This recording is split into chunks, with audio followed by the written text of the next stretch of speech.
Tila napatunayan ng isang snatcher sa Las Piñas ang kasabihang mabilis ang karma. Nabangga siya ng motorsiklo matapos niyang hablutin ang pera ng isang senior citizen. Nasa frontline na balitang yan si Gary De Leon.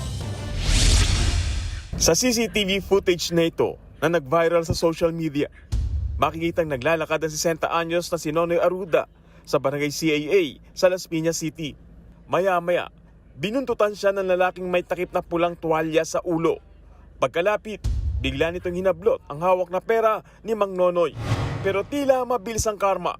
Tatawid sana ang snatcher para tumakas nang masalpok ng paparating na motorsiklo.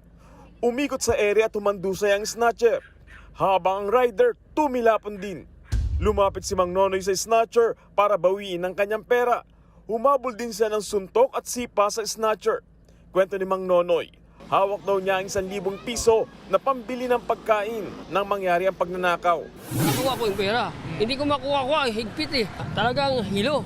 May nagdampot sa kanya. Kasama rin nila. Nag-iingat ako, baka saksakin ako eh. Tumanggi na raw magpadala sa ospital ang rider. Di na nakita sa video pero muli raw nasagin ng isang taxi ang snatcher nang tumawid sa kabilang kalsada.